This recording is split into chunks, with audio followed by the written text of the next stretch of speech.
ரவையும் பாலும் வச்சு quick and ஈஸியாக ஒரு குழிப்பணியாரம் எப்படி செய்யறதுன்னு பார்ப்போம். ஒரு பாத்திரத்தில் 1 கப் ரவை, 1/4 கப் தேங்காய் துருவல், 1 1/4 கப் பால் சேர்த்து நல்லா கலந்துட்டு ஒரு 10 நிமிஷம் ஊற விட்டுக்கோங்க.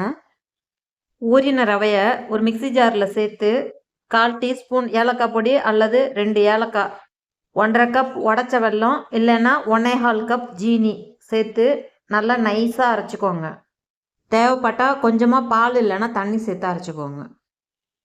ஒரு மிக்சிங் பவுலுக்கு மாற்றிட்டு 1/4 கப் தோசை மாவு அல்லது 2 பிஞ்ச் சோடா உப்பு சேர்த்து நல்லா கலந்துக்கோங்க.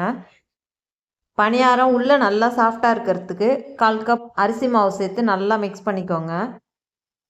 மாவோட பக்குவம் தோசை மாவு பதத்துக்கு இருக்கிற மாதிரி பார்த்துக்கோங்க. தேவைப்பட்டால் கொஞ்சமாக பால் இல்லைன்னா தண்ணி சேர்த்து கலந்துக்கோங்க.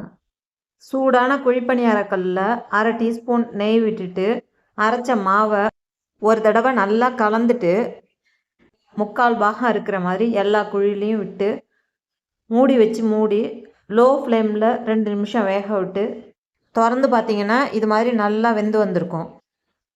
பணியாரத்தை திருப்பி போட்டு 2 நிமிஷம் வேக விட்டு எடுத்துட வேண்டியது தான்.